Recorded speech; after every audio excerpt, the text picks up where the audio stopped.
오늘의 본문 말씀 잠언 29장 18절은 우리가 여러 번 읽었던 말씀이기 때문에 익숙한 말씀입니다.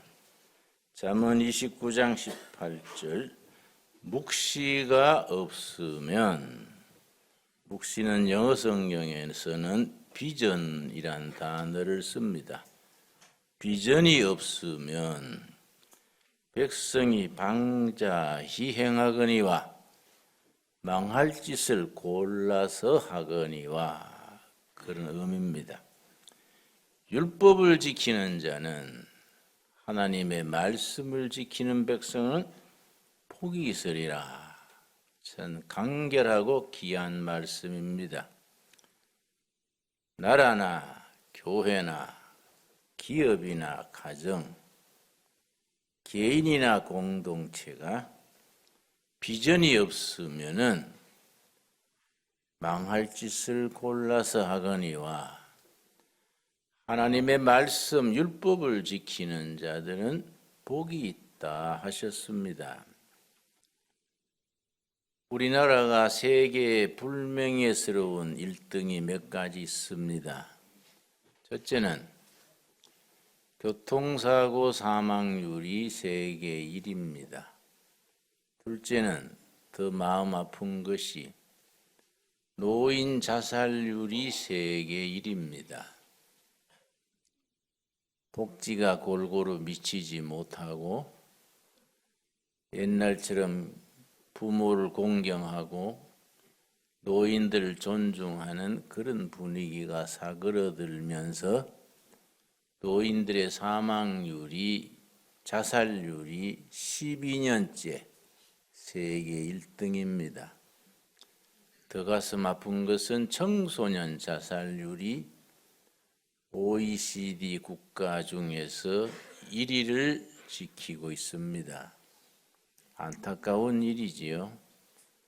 지난해 자살했는 숫자만 15,600명입니다. 1년에 15,600명이 노인과 청소년들이 자살로 끝냅니다. 왜 그럴까? 옛날보다 얼마나 먹고 살기가 좋아졌는데 왜 자살을 하게 될까? 바로 비전이 없으면, 묵시가 없으면은 망할 짓을 스스로 골라서 하게 된다는 것이고, 하나님의 말씀 율법을 지키는 백성들은 가난해도 힘들어도 희망을 가지고 복을 누리게 된다 이르셨습니다. 저는 해마다 꼭 한 번씩 설교하는 책이 있습니다. 내가 해마다 한 번씩 읽습니다.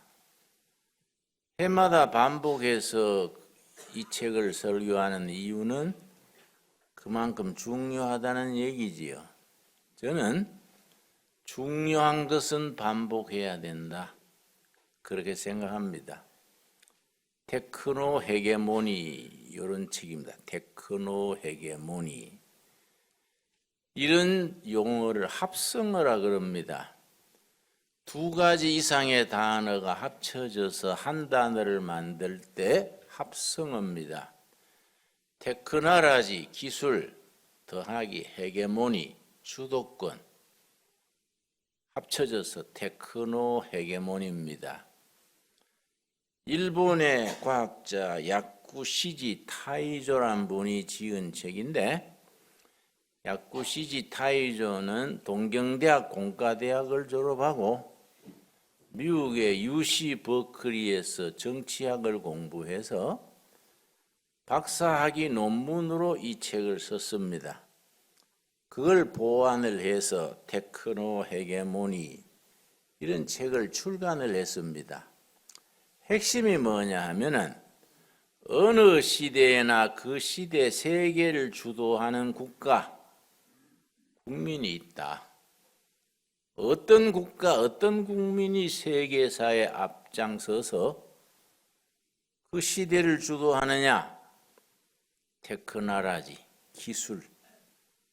강한 기술, 하이테크 나라지를 가진 국가가 세계사를 주도하고 그런 국가가 패권 국가가 된다. 그렇게 얘기하면서 뭘 서두에 썼느냐 하면은 신기하게도 그 주도하는 패권 국가가 100년 단위로 바뀐다는 겁니다. 근데 이 책에서 중요한 건 뭐이냐?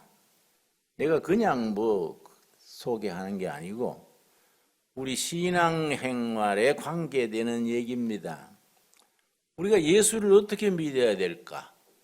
한국 교회는 무슨 묵시 비전을 가져야 될 것인가?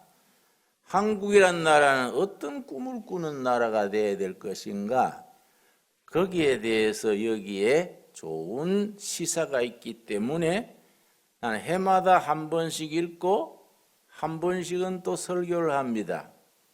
자, 문제는 뭐라고 했냐면 영국이 15세기까지는 후진국 중에 후진국.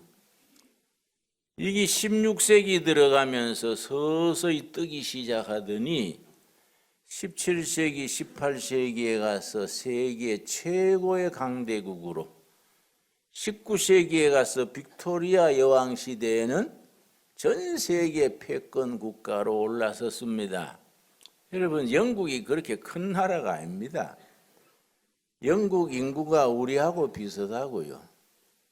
이태리 나라 넓이는 그 로마 제국 이태리가 굉장히 큰 나라 같지요? 이태리 반도는 한국보다가 한 10% 더 큽니다. 우리도 통일 한국이 되면요, 한번 우리 겨뤄볼 만해요. 인구는 영국하고 비슷하고 국토 넓이는 이태리하고 비슷하고 모든 다른 정치적인 조건 이런 거는 독일 수준 비슷합니다. 우리가 통일이 되면은 위대한 꿈을 꿔볼 만한 나라지요.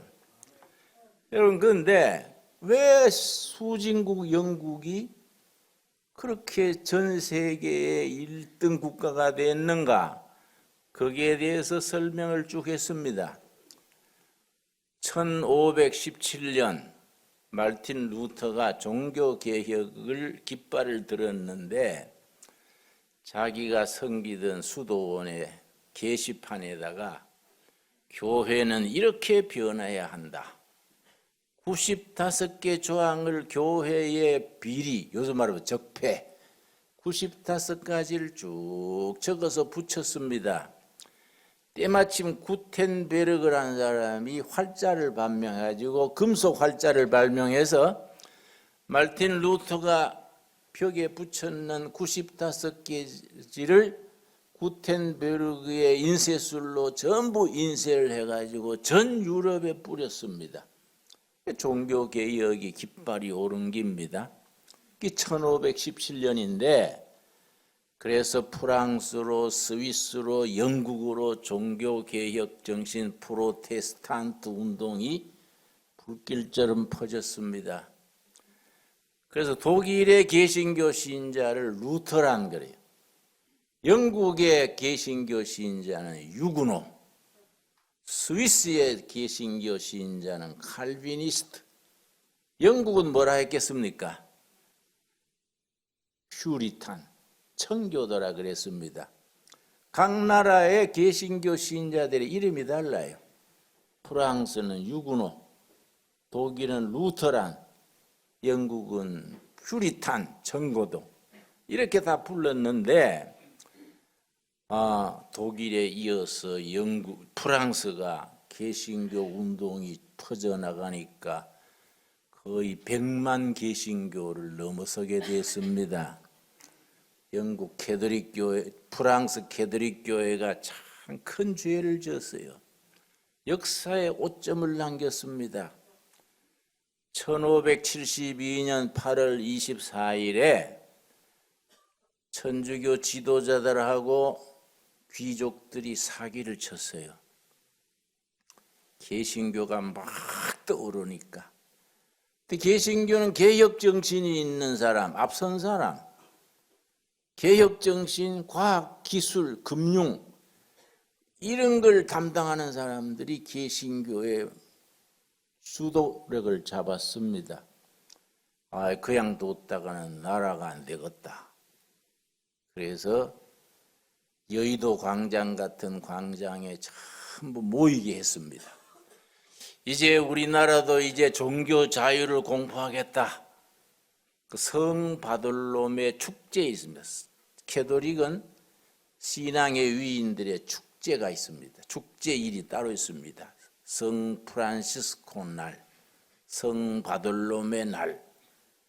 8월 24일이 성 바돌롬의 축제일인데 1572년 8월 24일에 성 바돌롬의 축제일에 개신교 신자들을 종교 자유를 준다고 전부 모이게 했습니다. 개신교 신자들은 속아가지고 우리도 이제 신앙의 자유를 누리는구나. 전부 광장에 모였습니다. 군인이 뺑 둘러서서 전부 칼로 한 명 한 명 찔러 죽였습니다. 현장에서 그날 죽은 사람이 3,000명. 그날부터 전국에 한 달 동안 개신교 신자 유군호들을 죽이는 게 전국에 퍼져서 7만 명이 죽었습니다. 7만 명. 정말 프랑스 역사에 오점을 남긴 거지요. 근데 그때 안 죽고 살아남은 사람들이 외국으로 망명을 합니다. 살아남기 위해서. 근데 영국이 참 잘했어요. 그 지도자들의 안목이라는 것이 참 중요합니다. 그때 영국을 다스리던 왕이 엘리자베스 여왕입니다. 25살에 즉위해서 45년간 여왕으로 있었는데 웬만한 남자 10명 왕보다 뺨치는 훌륭한 왕입니다. 엘리자베스 여왕이 들으니까 프랑스에서 개신교들이 탄압을 받아서 죽는데 해외로 망명하는 사람들이 있겠다. 영국으로 오게 해라. 그 사람들이 과학, 기술, 개척정신, 개혁정신 있는 사람들이다. 영국이 발전하려면 인재가 모여야 하니까 그 사람들 영국으로 오게 해라. 그 공무원들 해변가에 파견해서 영국에서 배 타고 도망오는 사람 전부 영접해서 특별법을 만들어서 보조금을 주고 집을 주고 당신은 무슨 기술이 있습니까? 나는 제철 기술 대장간입니다. 줘서 연구비 줄 테니까 해보시오. 이렇게 장려를 했습니다. 근데 그때 그 시대에 가장 중요한 기술이 대포. 그때까지는 구리로 대포를 만들었습니다. 구리, 브론즈. 구리 대포는 비싸고 성능이 좋지 않아요. 이걸 어떻게 하면 쇠로 만드느냐? 철제 대포를 어떻게 만드느냐? 전 세계 과학자들이 거기에 철제 대포를 만드는 나라가 무기에 선점을 한다. 요즘 핵무기처럼. 그런데 프랑스에서 망명은 유군호가 철제 대포를 만드는 기술을 성공했습니다. 그러니까 가격이 3분의 1밖에 안 되는 거. 성능이 좋은 겁니다. 영국이 그걸 수출을 해요. 비싸게 수출을 하고 국내 배들이나 국내 사람들은 아주 싸게 공급해서 웬만한 상선들도 전부 철제 대포 놓는 거예요. 그러니까 해군력이 증강되는 겁니다. 그때 강대국이 프랑스와 스페인인데 스페인이 보니까 영국 해군이 자꾸 잘하거든요. 나 또大간 우왕거리다. 그래서 무적함대, 스페인의 무적함대, 알마다 그래, 알마다. 무적함대가 영국을 공격해서 영국 해군을 박살날라 그랬는데 영국 해군은 대포만 해도 2만 문, 군사만 해도 3만 8천 명. 영국은 고작 8천 명이야. 이 해전에서 붙은 거예요. 그런데 영국의 해군 사령관이 기막힌 사람이야. 드레이크라는 사람인데 해적 출신이야. 해적들이 좋은 빠릅니까? 무적 함대를 격파해서 승리했어요. 그게 이 불결이 뭐냐? 유군호가 만든 철제 대포덕에 사정거리가 길고 이거는 해적질하면서 대포 쏘던 솜씨가 있어서 프랑스, 스페인의 무적 함대가 아주 그날 박살이 났습니다. 그래 일꾼들이 과학 하는 사람, 기술자, 개척 정신 있는 사람이 해외로 망명하니까 선진국 프랑스가 그때부터 내려앉는 거예요. 그 자리를 영국이 채우는 겁니다. 또 유군호가 뭘 만들었냐면 전기기관차. 또 유군호가 만든 것이 방직 기계를 만들었습니다. 그전에는 물레 돌려가지고 배를 짰는데 그 뭐 얼마 짰겠습니까? 프랑스에서 망명간 프랑스 유군호가 영국 정부의 지원을 받아서 방직 기계를 만들었어요. 그걸 자동으로 배를 짜내니까 얼마나 생산성이 높습니까? 영국이 그 방직 기계를 이용해가지고 전 세계의 방목 시장을 잡은 거예요. 그 산업혁명의 자금이 모인 겁니다. 근데 독일이 보니까 이상하단 말이지요. 자기보다 영 뒤진 나라 영국이 뜬단 말이에요. 그 이상하다. 영국이 갑자기 왜 뜨지? 조사단을 만들어가지고 파견을 했습니다. 영국이 왜 갑자기 일어난지 조사해봐라.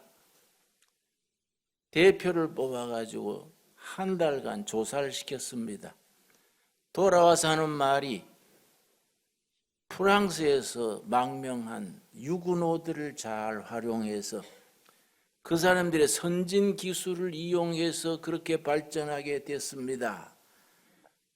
그러니까 독일에서 좋다. 영국 쪽으로 도망 못 가고 독일 쪽으로 오는 사람들이 있을 거 아니냐. 그 프랑스와 독일은 국경이 접해 있으니까 그 사람들을 받아들여서 우리도 밀어주자. 그래서 베를린 교회에 프랑스 유군호 피난민 촌을 만들었습니다. 많을 때는 8만 명. 8만 명 거기에서 정부가 지원을 해서 산업을 일으켰는데 베를린 교회 프랑스 개신교도 유군호촌에서 나온 것이 화학기술, 화학산업, 기계산업. 지금 또 독일 산업은 두 가지가 주축입니다.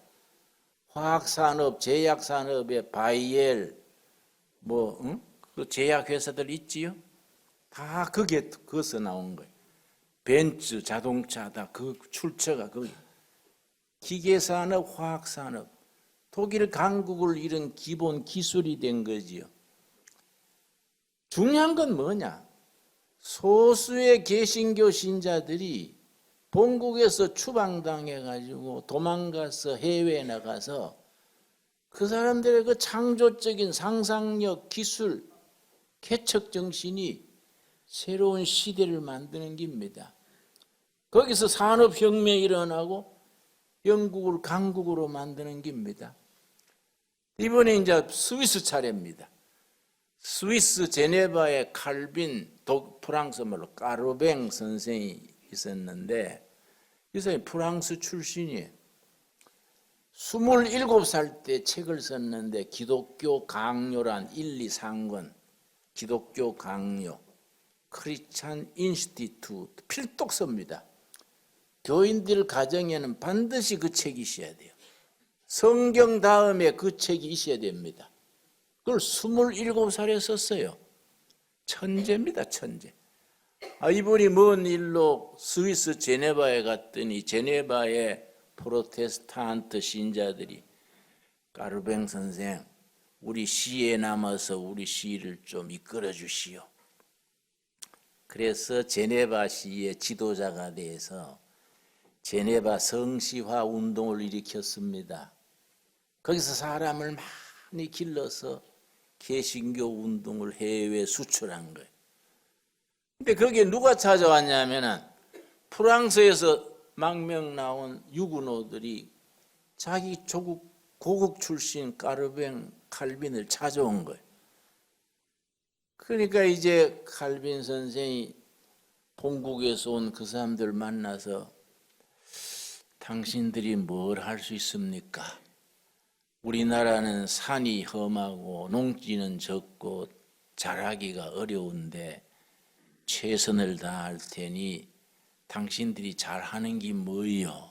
그러니까 우리는 프랑스에서 시계 만드는 사람들입니다. 아, 좋다.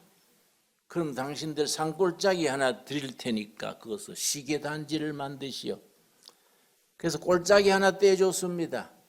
이 스위스 시계 산업의 시조입니다. 내가 스위스 갔을 때 그 꼴짜기 일부러 찾아가 봤는데 꼭 동두천 세목골 닮았어요. 산은 험하고 땅은 없고 해먹을 건 없고 그 산비탈에 운막처럼 져서 시계 손으로 두드려 만든 겁니다. 이게 스위스 시계 세계를 제패하는 출발입니다.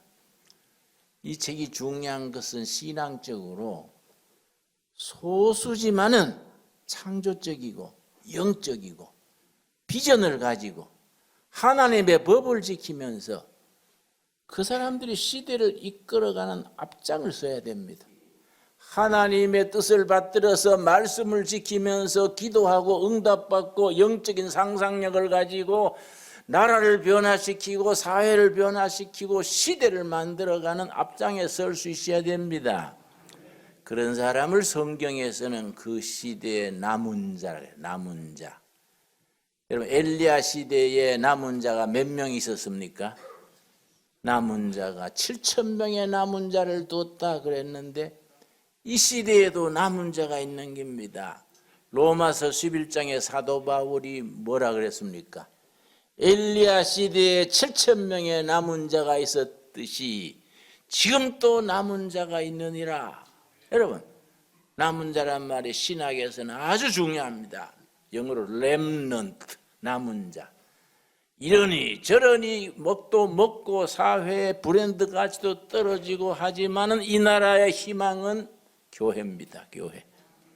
크리스찬들이 영감을 받고 기도해서 응답받고 불철주야 노력하고 비전을 가지고 나라와 사회, 교회와 가문을 일으키는 겁니다.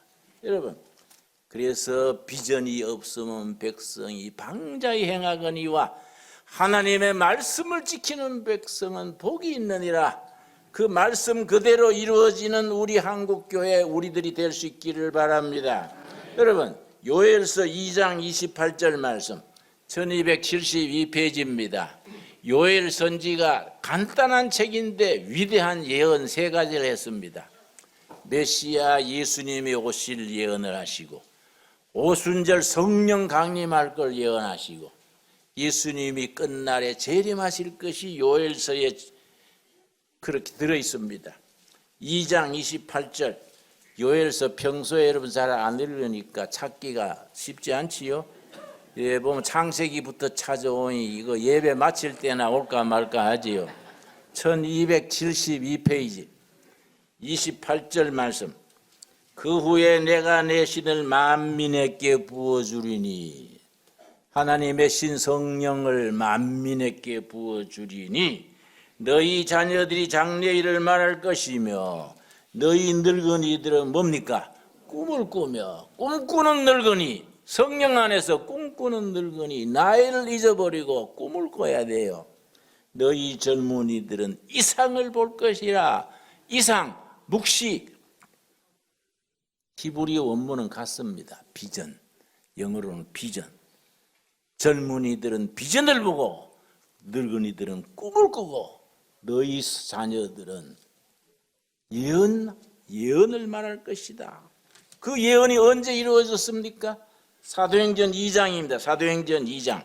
사도행전 2장에서 오순절 성령이 임한 후에 바울이 이 말씀을 인용합니다.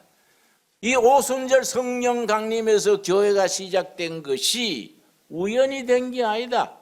850년 전에 요엘 선지가 예언한 것이 이루어지는 것이다.